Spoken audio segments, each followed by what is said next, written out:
Természetem ugye nem gonosz. Hogy lehetnék én a rossz? Csak megjátszom, amit a végzet hoz. Hogy lehetnék én a rossz? Természetem ugye nem gonosz. Hogy lehetnék én a rossz? Hogy lehetnék pont én a rossz? Tudod, a természetben szabály, és tudja ezt az összes lény, hogy elbukik a gyenge, a penge az, ki kőkemény. A nyerőben az erő, mert szúr és vág és mar és szétharap. De nézd meg a kis alatt, mert egy pillanat alatt ő lesz ebédre jó baj. La la la la la. Csak azt kérdem, Lehetnék én a rossz? természetem ugye nem gonosz. Hogy lehetnék én a rossz? Csak megjátszom, amit a végzet hoz. Hogy lehetnék én a rossz? Természetem ugye nem gonosz. Hogy lehetnék én a rossz? Hogy lehetnék pont én a rossz? Tudod, az üzletben a szabály, ezt tudja, aki hall és lát. Szóval, hogy a pénz, akiket felvet, na azok körül forog a világ.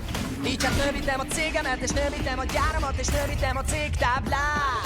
És ha bejön a cég, majd ömlik pénz, és még nagyobb rész jut rám, rám, rám, rám, rám. Kuniszálsz vagy kiszállsz? Mondjátok velem, smogványos bűz, truttványos trutty, és bárhogy rinyál, soha, soha, soha, soha meg nem áll.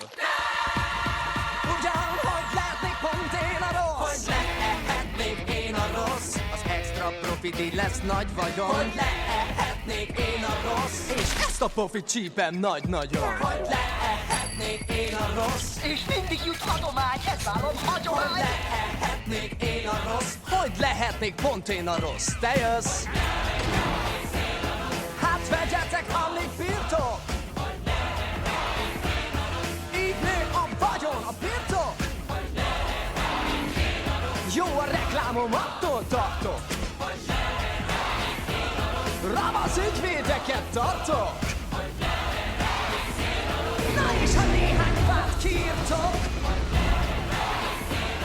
én nevetek, még ti sírtok.